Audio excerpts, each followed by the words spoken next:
Hi guys, Mr. Johnson here. I'm going to take a look at some of your questions that you have for after high school, college, military, and the job force.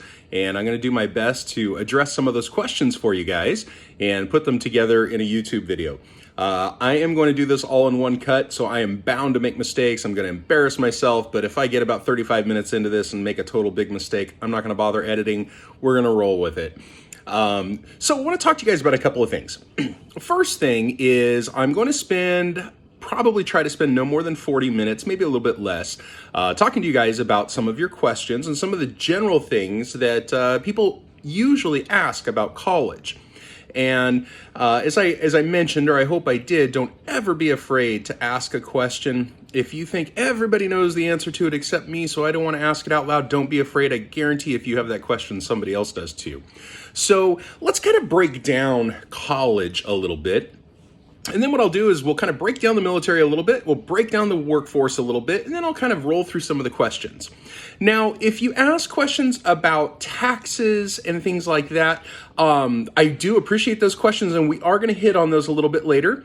We are going to learn how to do our taxes to the best of our ability with our distance learning, but we will take a look at that a little bit later. And if there's anything that I miss, I apologize. I tried to put all the questions on one document so I can sort of follow along and answer those for you. So let's first talk about college. With college, there are several different opportunities. There is the community college in California. We refer to it as a CCC, the California Community College. And it is an organization of what we refer to as junior college, but it's traditionally known as junior college, but we try to avoid using that term because it somehow makes it less than university, and it's really not. It's different. It is sponsored by the state and supplemented by the state. The state of California pays a lot of the money. That's why community college is a much more affordable option. And the great thing is right now, Delta College and some of the other community colleges in California are actually not charging tuition. So that's a great opportunity to pick up on getting 2 of your years out of the way. Now, community college is a little different because they offer what's known as an AA, an Associate of Arts degree, which is generally a 2-year degree. Now, you don't have to get an AA when you go to community college. Some people, like myself, I went in to get my 60 units, and I'll explain that in a minute, and use them to transfer to a university. So the good news is once you do your 2 years at a community college, you don't need to do another 4 years at a university. You've only got 2 more years to pick up. So you can get your degree out of the way with a little less money and stay local. Sometimes it's a little easier for reasons to stay close to home, close to family. Sometimes it's nice if you have the opportunity to go to one of the community colleges in California that actually has dorm style living. A few of them do. Most don't. Some do. Might be a nice opportunity to sort of get away, but not be too far away so you can kind of come back home, laundry, a family meal, get to see mom and pa and brothers and sisters or whoever it is that you live with or the people that you surround yourself with at home. So a community college, AA, is the degree you would get. At a state university, a private university, or a University of California, you would earn a bachelor's degree initially, and I'll explain that in just a moment. So the CSU system, California State University, it's a system of colleges throughout California. They're technically universities. University means a bunch of little colleges put together. So they might have a college of the humanities. What's that, Mr. Johnson? That's like English and arts and things like that. They might have a college of sciences, a college of veterinary medicine, a college of education, all within Sacramento State University, or Cal State University at Sacramento is its technical term. Now that's a little different than AUC in that they, like UC Davis, UC Berkeley, UCLA, UC Santa Cruz, UC Merced, these are University of California. They're slightly different than the CSU system, and let me explain the major difference. A CSU is generally a 4-year college degree that prepares you for a job. It prepares you for a career. In a UC, you generally get a bachelor's degree initially to prepare you to get a graduate degree or to get a further degree. So a CSU, California State Universities, are generally considered practical colleges where you're learning a skill, a trade, a job. Me, I got my teaching credential at Sac State. I learned how to become a teacher. Well, actually, I learned how to become a teacher with all you guys. That's where they taught me the stuff they thought I'd use, and we'll talk about that later. As opposed to a UC, which is more of a theoretical college or a theoretical curriculum, which prepares you for further studies. Now, you absolutely can go to graduate school from a CSU and go on and get a master's degree or a doctorate degree, and you can absolutely get a great job out of a UC. So it's not exclusive to CSU preparing you for a job and UC preparing you for more education. That's just what they're geared for philosophically. So, what are the price differences? As I mentioned, the California Community College, and I'll bring up private universities in a moment. California community colleges are cheap to free right now, which is really good. Take advantage. CSUs are kind of second place. They are the second least expensive. That's a relative term, though. It's still going to cost you about $5,000 a semester for your tuition, but we have to think about room, board, books, things like that. A UC is going to be even more. A UC is going to be closer to about $8,200 per semester. The prices have fluctuated a little bit in the last couple of years. So it's going to be a little bit more expensive. All said, you have to consider several expenses when you go on to college. We have to consider the tuition itself, paying for the classes. Take advantage of the high school ones. They're free. Get the AP classes in if you can. If you can take any dual enrollment classes, do it. The cheaper, the freer, the better. So you are then moving on from high school to make a choice of generally one of three things. Either you're going to choose to go on to college, you're going to choose to go to the military or some sort of service, maybe a civil service, a world civil service like the Peace Corps or something like that. Or you might be going to look for your job. Maybe it's not your first job, maybe it is. And we'll try and break those down a little bit. So what I'm going to do is tell you a little bit about private universities and how they're different. Private universities are generally the most expensive of colleges. Now, there's some advantages and disadvantages to that. Of course, it's more expensive. That's a big disadvantage. But the advantage is private universities like University of the Pacific or USC or Fresno Pacific, these universities are staffed at a much more comfortable ratio, meaning you would be in a class of maybe somewhere between 15 and 25 or 30 people per teacher, as opposed to some of the CSU and UC classes where you might wind up in a hall in Psych 101, you might wind up in a hall with 400 other people, and so there's not a lot of one-on-one time with the professor. Generally, you connect with their TAs. TAs take a different role in college, not quite like, the type that just kind of run errands and help grade papers and things in high school. You actually might do some teaching, and when you do grading, you're grading. You're not just kind of looking at answer sheets. Sometimes they have you do essay grading and stuff like that. So private universities tend to have a lot of financial aid, though, because they're private universities and they're not subsidized by the government. They do often give a lot of financial aid. So don't be afraid of a private university with a huge price tag. Schools like Stanford, for example, if your family makes under $100,000 a year and you get into Stanford, you don't have to pay a red cent for tuition. They have an endowment that's ready to cover that. And the same thing for universities like Yale, like Notre Dame, like Harvard, not Cambridge for us, but I'm sure if you're in the UK, you could qualify for that. Some of these big universities, private universities, have a lot of institutional money they'll give you. And we can talk a little bit more about college financial aid as we start to close out the semester. So what I'm going to do is I'm going to turn to the computer real quick and take a look at a couple of questions, and they're going to help answer some of our questions about also the work in the military. I just wanted to sort of define the colleges and universities. And again, you guys feel free, send me a little note on the side of your homework or send me a message or whatever. If you guys have more questions, things, I'm certainly not going to be able to answer all of them in 40 minutes. I'll do my best to get back to you because I want to be as helpful as possible. So let's take a look at the questions. I won't read the names for sake of privacy, but I will read some of the questions. For work after high school, will the hours I can work increase? The answer is yes. You are allowed to work more hours once you're outside of high school. You're actually not limited to the amount of hours once you're no longer in need of a work permit. And technically, when do you file your taxes? We'll talk a little bit more about taxes later. It's anytime you get a job that is officially paid. If you get a paycheck, a pay stub, if you're paying into Social Security, if you're paying into Medicare and those sorts of things, then you would be responsible for filing taxes before April 15th of each year. Now, this year's a little different because of COVID. Our taxes are going to be due on July 15th this year. But generally speaking, anytime that you earn a legitimate paycheck from a company, a corporation, or individual that uses payroll and pays taxes, you would then be responsible for filing taxes. Now, if you work for grandma, or, go pull some weeds, or you're babysitting, for the friend down the street or something, they pay you in cash. That's between you and Uncle Sam and God, but I don't think anybody's going to come after you for earning $25 on the side for babysitting. You don't really need to worry about taxes on small, unreported income. Although I suppose legally I should say contact your accountant for more information, but I wouldn't worry about it if you're just making a couple of bucks from friends and things like that. So the next question is also about taxes. So we'll come back to that. What are some of the processes of applying for colleges?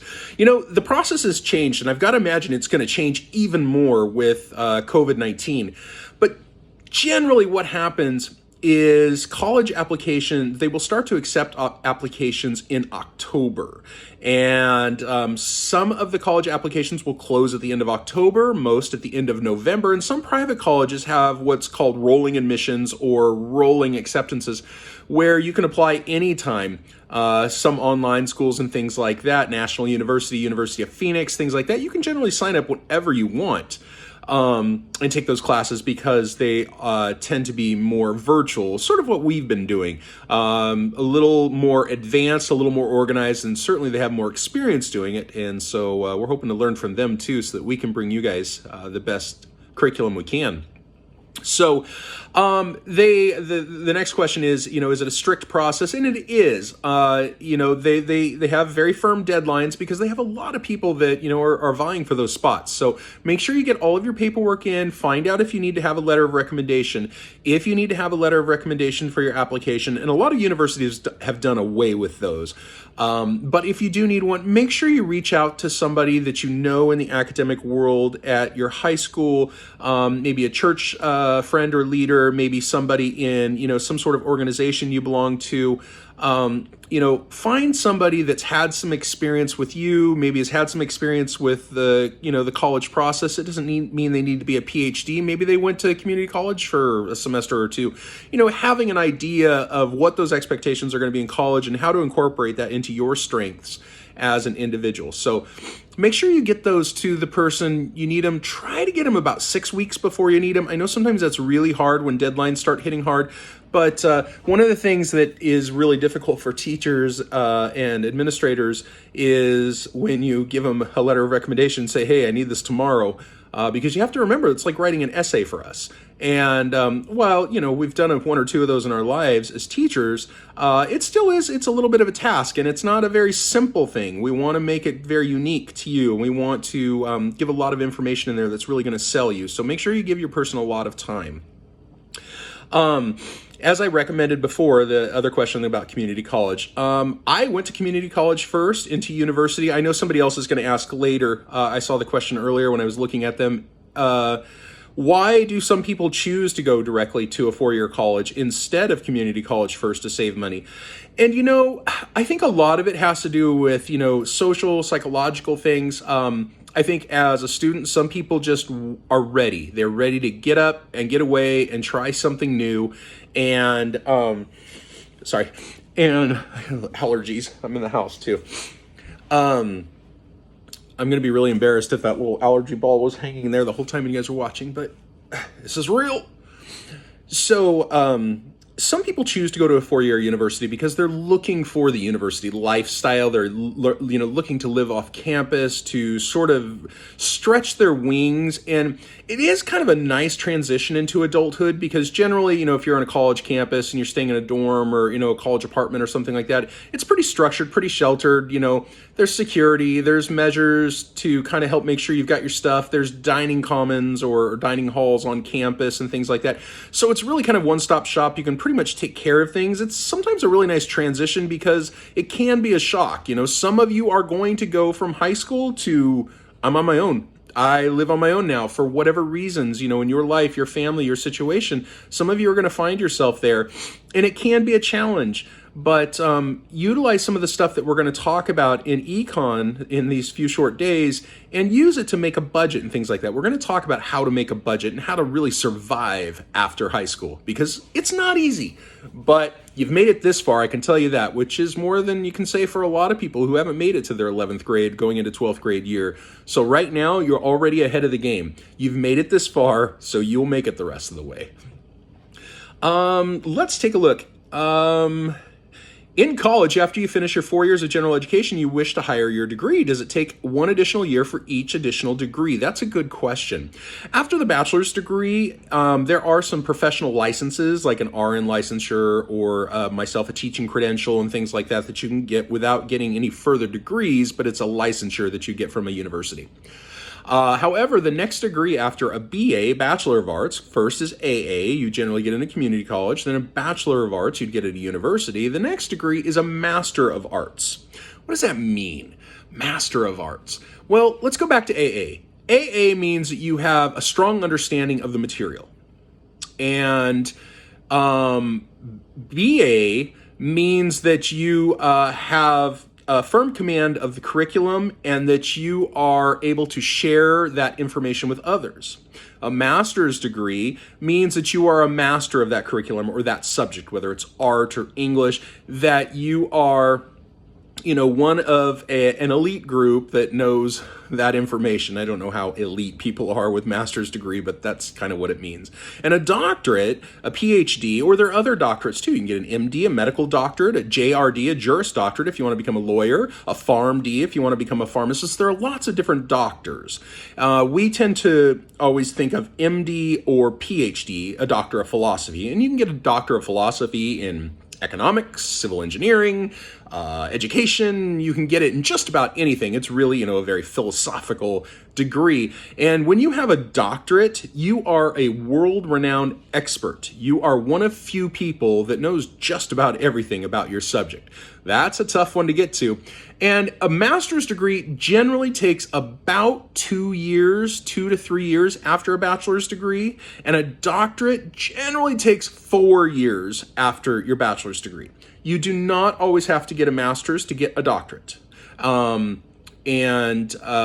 you can certainly get doctorates in different subjects than you got your bachelor's in, but sometimes there are additional requirements and things like that. A GRE, a graduate exam that you take to get in, sort of like SATs and ACTs, except you take the GRE to get into a graduate school. Let's take a look at some more questions here. Sorry for the little pause. How do you prepare yourself for the real world? This person gets the concept of going to college, pursue a career, but really taxes, rent, job, this is very stressful. It's scary. It can be a little daunting at first. I will tell you this, you sort of just figure it out. Your first day in high school, you're really excited to see some of your friends. You were a little nervous because you didn't want to deal with some people from middle school. You didn't really know what to expect from the teachers. But within about a week or two, you were kind of in there and you were doing your thing. And you got it figured out. And that's really what's going to happen with life is you're going to hit some rough patches. There's no instruction booklet. A lot of us just have to figure it out. And some of us come with a little more resources into life after high school than others.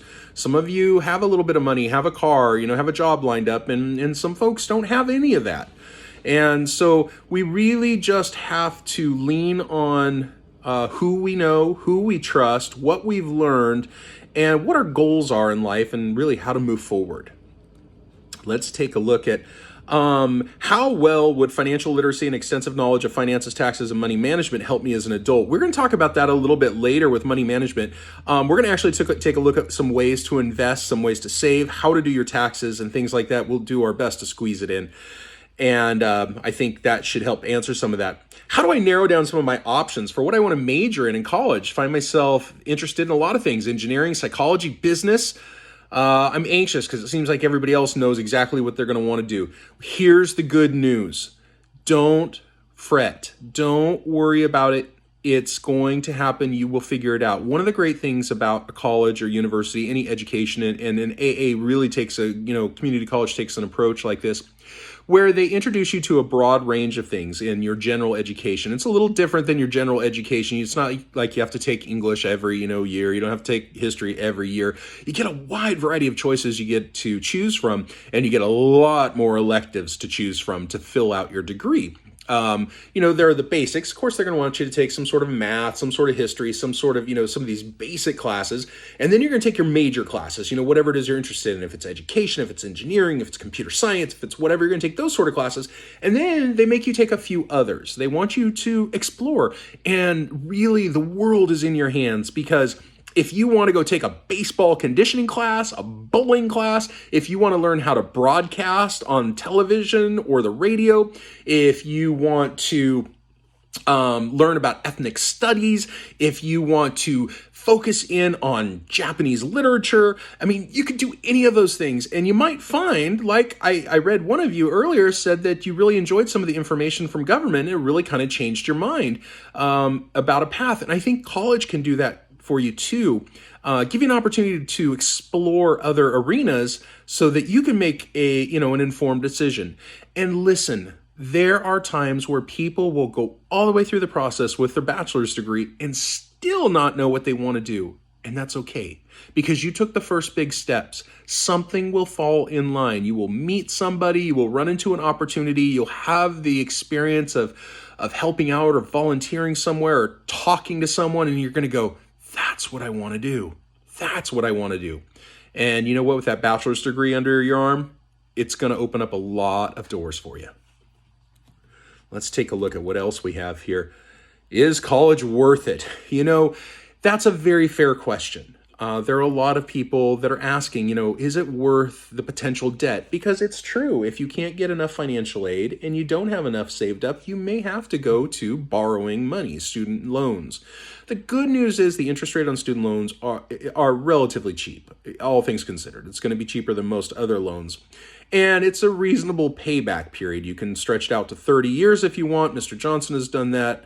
And I really wish I would have paid it off sooner, because I'm still paying on my college debts. And you can see the gray hair and bald head, so I'm not a spring chicken. In reality, though, is it worth it? It's important to note that college isn't for everybody. And not everybody needs to go to college. Not everybody wants to go to college. And it doesn't make you any less of a productive member of society because you don't go to college. There are a lot of jobs, a lot of careers, a lot of wonderful things that need to be done and that people can help this world to make it a better place that don't require you going into debt or sitting down for another 4 years behind a desk or a computer. It's true. So don't feel that you have to. I will say this.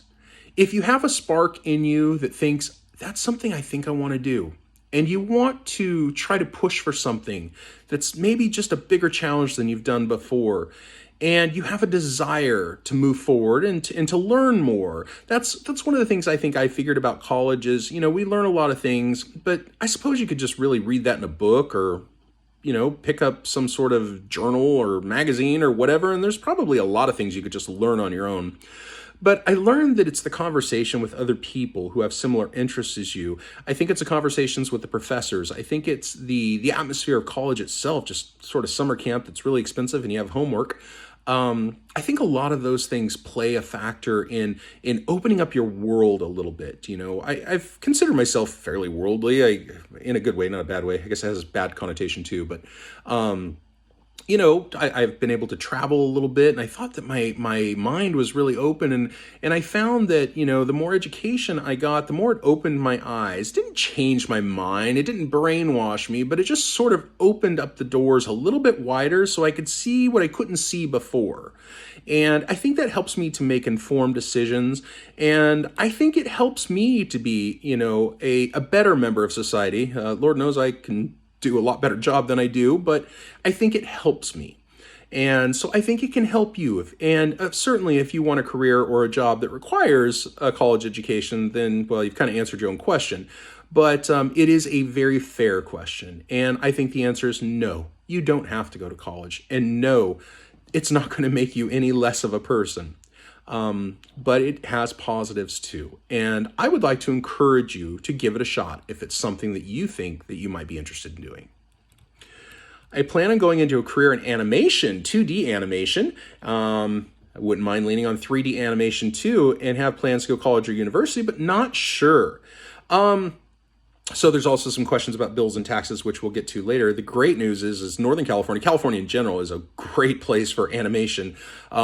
This was, I wouldn't call it the birthplace of modern American animation, but it's certainly the place where it was rooted and grew through the Warner Brothers studios, the Disney studios, through Hanna-Barbera, and then, of course, all of our modern cartoon iterations and different styles and things like that. And so with that, because California is such a center for the arts, there are a lot of fantastic schools. One of the best art schools in the world is, 65, 70 miles away, the Art Institute in San Francisco.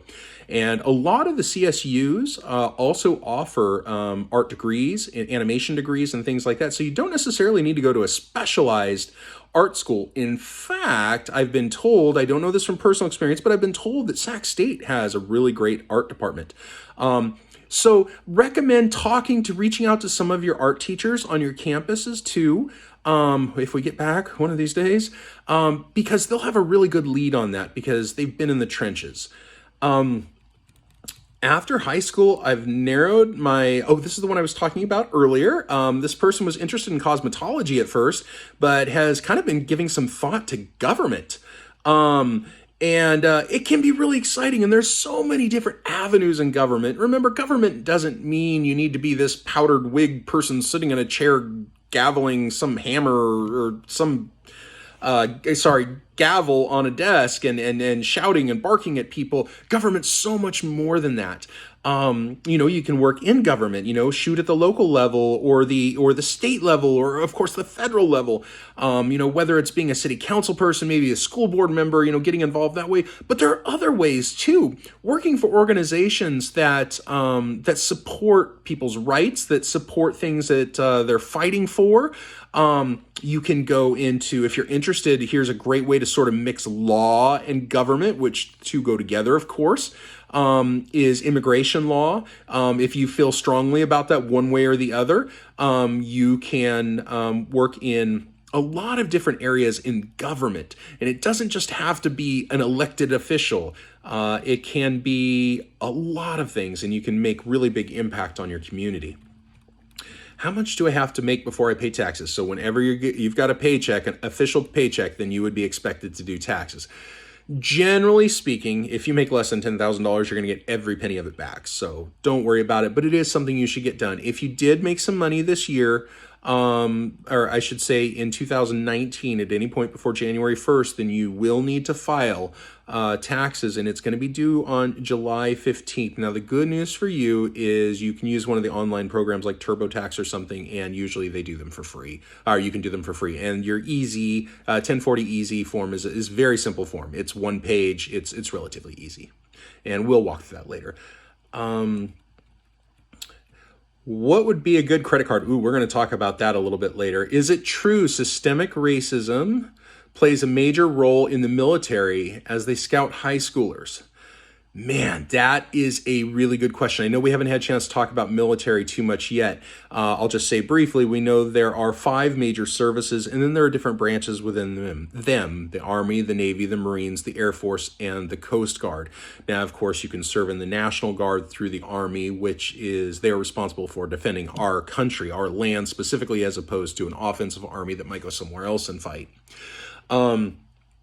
This question's come up. I actually had a very deep conversation with a friend about this, about whether the recruiters coming to our high schools scouting people is systemic racism. I'm going to, I'll tread lightly here. I will be careful in what I say. I do support our troops. I do support our government in the defense of our nation. I thank the wonderful men and women who not only have served, but especially those who have served, fought, or certainly sacrificed themselves for us. I do, however, believe that there is a breakdown. I do believe that students are scouted based on not having maybe some other options, maybe based on demographics, maybe based on socioeconomic status. That's how much money their family has.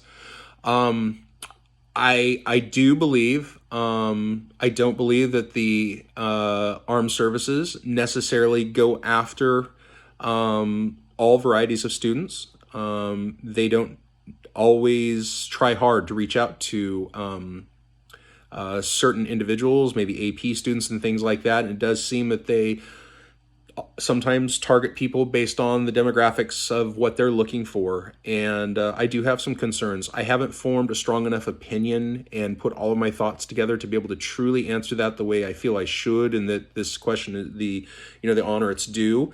But I do think there is an issue.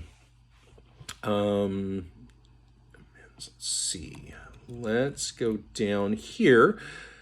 Between a university and a college, which one is worth more? Remember, most colleges are actually universities, and a university, again, is just because it has multiple colleges within it. And that doesn't mean that, they're even necessarily different locations or anything like that. They can all be on the same campus, but they have different, specialties that they gear toward. Is there any type of assistance for students and ways to help them out if they're struggling in college? And the answer is yes. The good news is absolutely. Most colleges and universities always have a tutorial center. And it's very important to know that if you go to a tutorial center, that doesn't make you less. I can tell you right now, Mr. Johnson absolutely had to go to tutorial center several times for math classes in college. I may have been able to run the tutorial on some of the other topics, but math, Spanish. Mr. Johnson took 4 years of Spanish in college. I tried, but Mr. Johnson needed tutorial, and it's okay. Yeah, there's tutorial, there are reading labs and things like that, oftentimes where you can find books on audio. Sometimes people have a hard time. It's just frustrating, when you're reading, especially when you've got to read a lot all at once or, in a quick amount of time. So there are options, to get audiobooks, or, you download it, an Audible type thing, you download on your phone or whatever, and you'll be able to listen to the text. So there are definitely lots of options to get some help. So take advantage of that. How can somebody pay for rent and also do college full-time? It's tough. I don't recommend you doing what I did. After community college, I went to Fresno Pacific University. I did get a track scholarship. It did not cover everything. It wasn't that good. And I did have to borrow some money. I had to work. I worked 3 different jobs. I did some broadcasting. I did campus security, and then I was the operator guy when you called Fresno Pacific University. How may I direct your call? That was me. So it can be tough. It can be challenging. Maybe, you can put yourself in a situation where you can incorporate, the dorm or the apartment payment, as a part of your full, tuition package. So you can, use financial aid for that. If you qualify for the Cal Grant, the Pell Grant, you can use part of that for your living expenses. So when you borrow money, when you have to get a student loan, it doesn't just cover tuition. You may use that to help pay those extra expenses. What I would recommend, it's very tempting because it's cheap and easy money to borrow. Please, please, please commit yourself, hold yourself accountable to using that money for the things that you really need. It becomes way too easy, and I can tell you from personal experience, to just say, hey, I really wanted a new whatever, I wanted to get the new iPhone. Mine's not up yet, so I'd have to pay full cash for it. Just be careful how you spend that money, because it does come back around to bite you. But if you keep it reasonable and you keep your payments down, you'll be okay. How do you find a job that relates to your major? Well, the good news is that they're going to help you. When you're in college, there are a lot of different resources to turn to help you find a college. So you're most likely going to be assigned an advisor when you get to a college or university, and you can work with them on helping find something that's good for you. And it might be a good idea to try and, do an internship, or, go volunteer somewhere for a little while and find out if you like it. Go on a ride along with, Stockton PD and find out if that's your thing. Go meet the district attorney and follow him around. Maybe go to the courthouse. And anybody can do this, by the way. You can go to the courthouse and you can just very quietly and politely go walk in on any trial, as long as it doesn't have a sign on it that says no, spectators allowed. Sometimes there's special circumstances, but very rarely. Go in there, sit down, listen to the testimony, listen to the lawyers, listen to the people arguing. Absolutely, you can do that. Go check it out. You might find, holy cow, this is what I want to do. This is so interesting. Watch the investigators do their thing. I say all these things because I teach a law class, and so those are, things that are very interesting to people.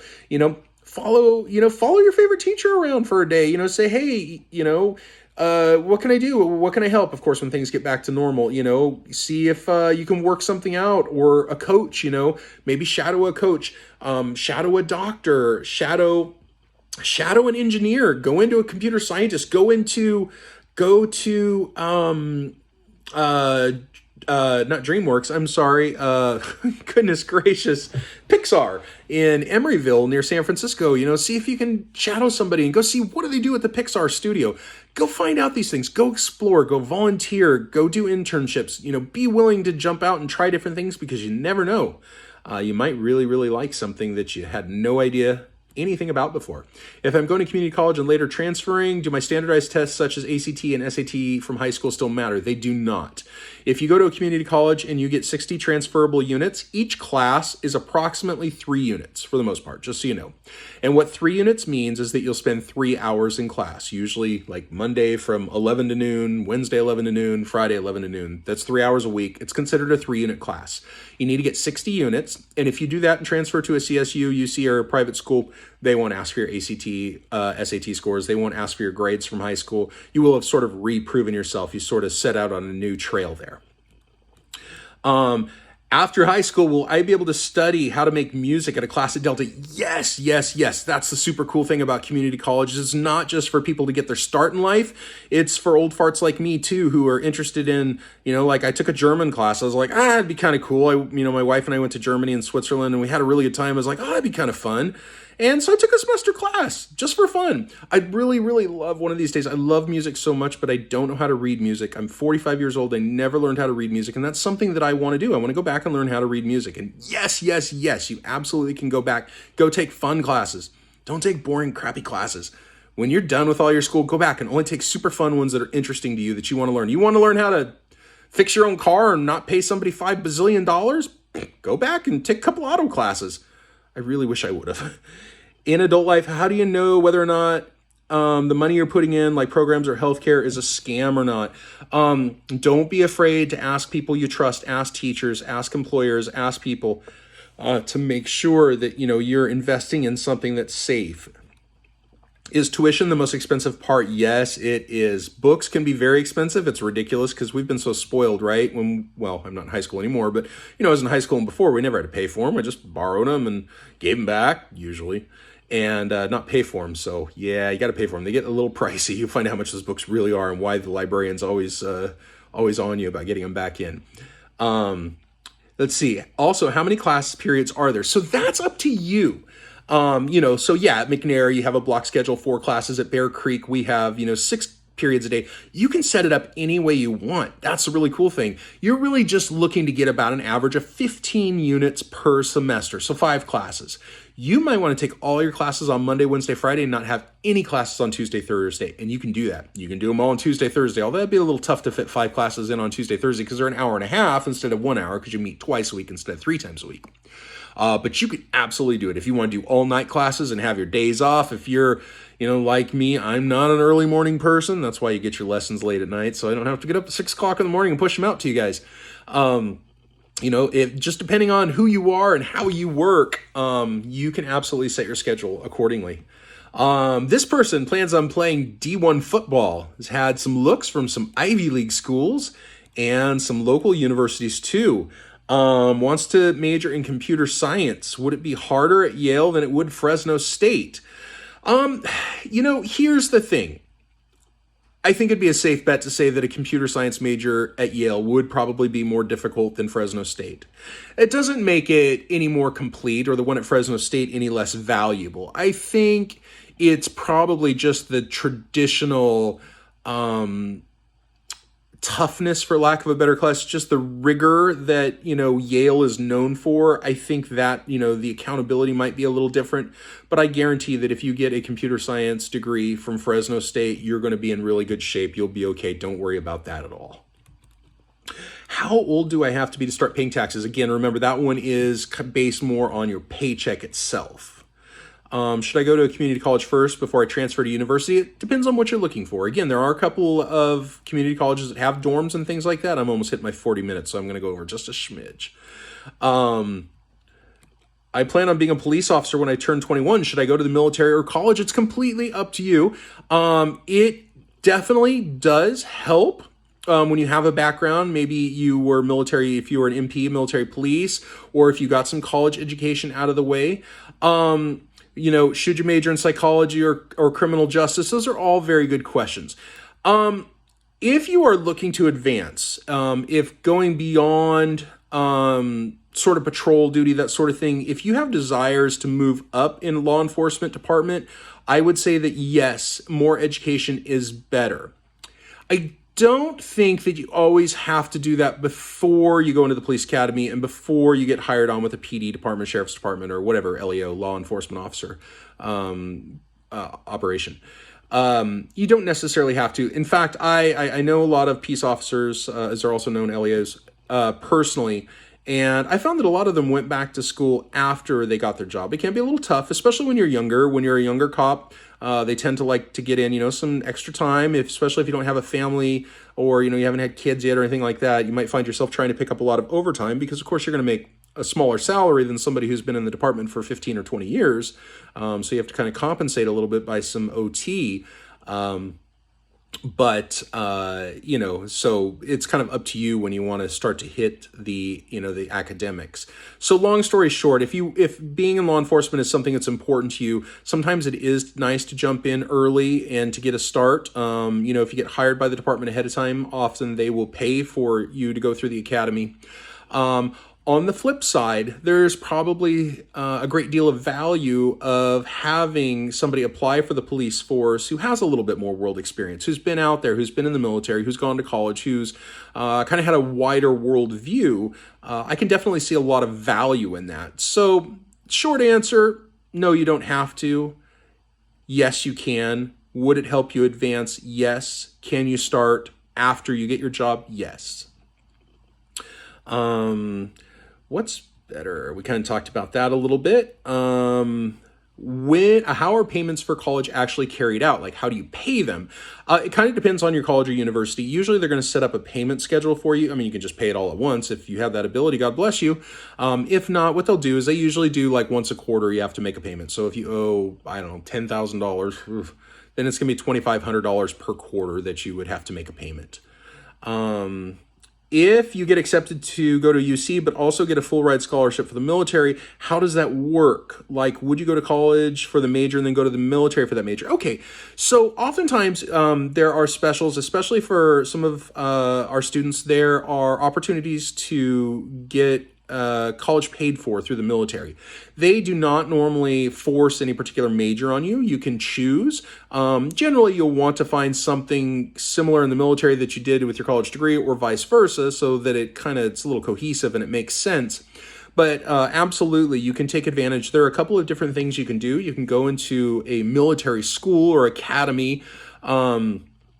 And I know they have one like in Norfolk, in Virginia, and of course you can go to Air Force or, West Point or something like that, where you're sort of serving and getting your degree at the same time, as opposed to an ROTC where you're sort of earning your degree and it's more of a, think of it as sort of a National Guard, sort of a weekends and, summer. It's a little bit different. Or you can get your degree and then sign up for the military after. There are lots of different choices. The nice thing is if you go into the military or if you're in the military and you earn your bachelor's degree, then you are eligible to become an officer.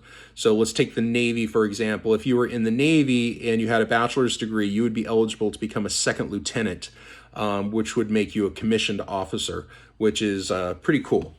So let's see, what else do we have? Buying houses, we're going to talk about that a little bit later. Is going to the college the same as high school? Yes and no. Here's what I found. You're going to have less busy work in college, but your tests are going to be worth more. You're going to have probably more papers to write and more reading. So it's really reading, writing a paper, and taking tests. Again, it also depends on your university. But for the most part, it's going to revolve something like that, as opposed to doing a worksheet, doing vocabulary, doing those sort of things. As high school teachers, we sort of do the building blocks to help understand the bigger picture. And at that point in college, they will expect that you have the building blocks and they're just working on expanding the bigger picture. I plan on becoming a nurse, not sure what kind yet. So how do I know which courses I need to take in college to be able to do that? Great news. Delta has an RN program. You can actually go to Delta and you can become a nurse there. You can certainly go to like Sac State or any other universities. I will tell you this, getting a bachelor's degree and becoming an RN can be tough. It's a very impacted major. A lot of people want to do it. They say that we don't have enough nurses, yet it seems like all of the schools are really full. So absolutely, becoming a nurse, you can get your degree either at Delta or a 4-year, and you can also take a look at the different levels of nursing too. Something very, a less rigorous nursing position might be the LVN, a licensed vocational nurse, as opposed to an RN, who would be somebody that's just a step. I wouldn't even, let's not say a step under a doctor, let's just say right next to the doctor. Without the nurse, the doctor couldn't function, and vice versa. And there's some big money to be made in that. And what a great thing to do, just to heal people all day. I think my job's fun. I just get to chat with you guys all day. Could you imagine going home and just knowing that you saved a life? And yeah, you're going to lose some too, but just that power of, no, it's not the power, just the feeling, just what a neat thing. As an upcoming senior, I feel like everybody knows what they're going to do in their future, but I don't have it planned out yet. We kind of talked about that before. Don't worry about it. You're going to have time. That's what your general ed classes are for, and that's why you're going to have those opportunities to seek out some internships and to volunteer and things like that, to kind of find out what it is you want to do. A lot of people don't know when they come out of high school what they're going to do yet. They like to give ideas and say, I want to do this, but don't worry, you are not alone. What's the first step to take to join the military right out of high school? What I would suggest is, if it's something that you're interested in, is to jump online or call one of the local recruiting offices. Again, the 5 major branches: the Army, Navy, Air Force, Marines, and Coast Guard. And of course, there are things that you can do within those umbrellas as well. Reach out and ask questions. Don't be afraid to meet with them. Don't feel pressure to commit to anything. Just say, I'd like to find out some answers, like to talk to somebody who has experience, and find out what sorts of things you're interested in, and go online and say, what is the best branch of service for someone interested in psychology? And you'd be amazed. Google can be a big help. I never had anybody talk to me about college that much, and I was wondering if you could tell me more information about it.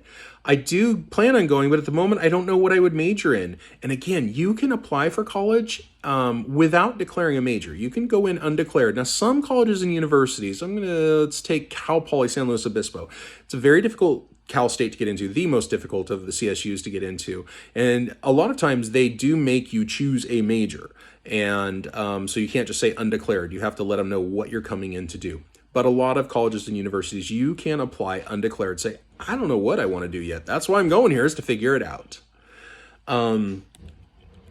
What classes should I take as a civil engineer? And somebody else, what should I major in if I become a doctor? 2 interesting questions. Civil engineer, generally you're going to take a lot of math and science classes. You're going to take some engineering and some physics and things like that. And you'll forgive me because I'm not of an engineer mind. I'm really good at taking things apart, usually involving breaking them, putting them back together, not so much. You'll take some courses that will, guide you. You're going to have to do some drafting. You're going to have to do some, physical model building. You're going to have to do some robotics. You're going to have to do, you're going to have to understand codes, building codes. As a civil engineer, that's a big job, and it's a really cool job. Very highly respected, very well paid, and, honestly, it would be really cool. I don't know if I have the mind to be able to do that, but it sounds like this student does, and that's exciting.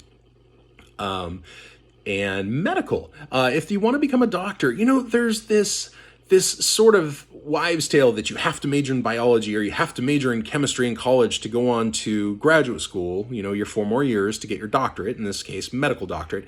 And it's not the case. You can actually major in just about anything. I'm going to sneeze in a second, just warning you. It's coming. It's gone. So you can major in just about anything. In fact, here's a crazy stat. Between biology majors and English majors, there is a higher percentage of English majors accepted in a medical school than there are biology majors.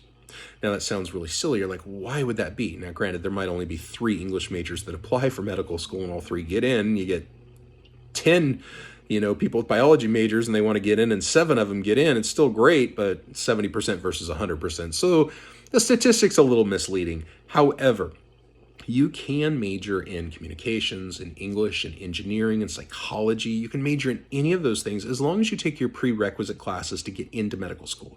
You'll be required to take like an OChem, organic chemistry, some sort of living biology. Well, that's kind of a redundant, living biology. You'll have to take some sort of biology class. You'll take some physics, you'll take calc, things like that. But they love it. They love it when people from outside of the sciences apply to medical school. They love it when people, are good communicators, because, that's one thing. We all know that brainiac that seems like they're really, really good at math, really, really good at science. But, when they put pen to paper, the essay doesn't quite come out like that calculus does for them. And the other thing around, there's me. It's like I could put pen to paper, but man, you start throwing math equations at me and I get lost. And so find what your strengths are. So is UCSF a good medical school? Absolutely it is. In fact, that's all it is a graduate school. It's the only UC that doesn't offer a bachelor's degree.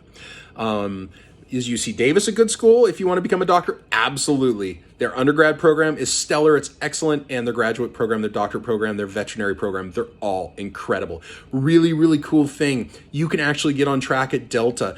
If you follow their program where you take their 60 units, they'll tell you, here are your choices of classes, and you get I want to say it's 2.5 or above. I know it fluctuates a little bit, but you would be guaranteed acceptance. If you did all of that, you'd be guaranteed acceptance to Sac State, Stanislaus State, or UC Davis. So it's a really great way for some of you, especially if you had kind of a rough go at it, maybe your freshman and sophomore year, and you're like starting to pick things back up. It's kind of like me, and decide, hey, this is something I want to do. Listen, I am going to stop there because I know I've been hanging out for a long, long time with you guys, and you probably want to go. You've been listening to me for 51 minutes and 37 seconds, and I appreciate it, you guys. Take care. I will talk to you soon. I will leave this video for you on Monday's assignment. Take care, everyone.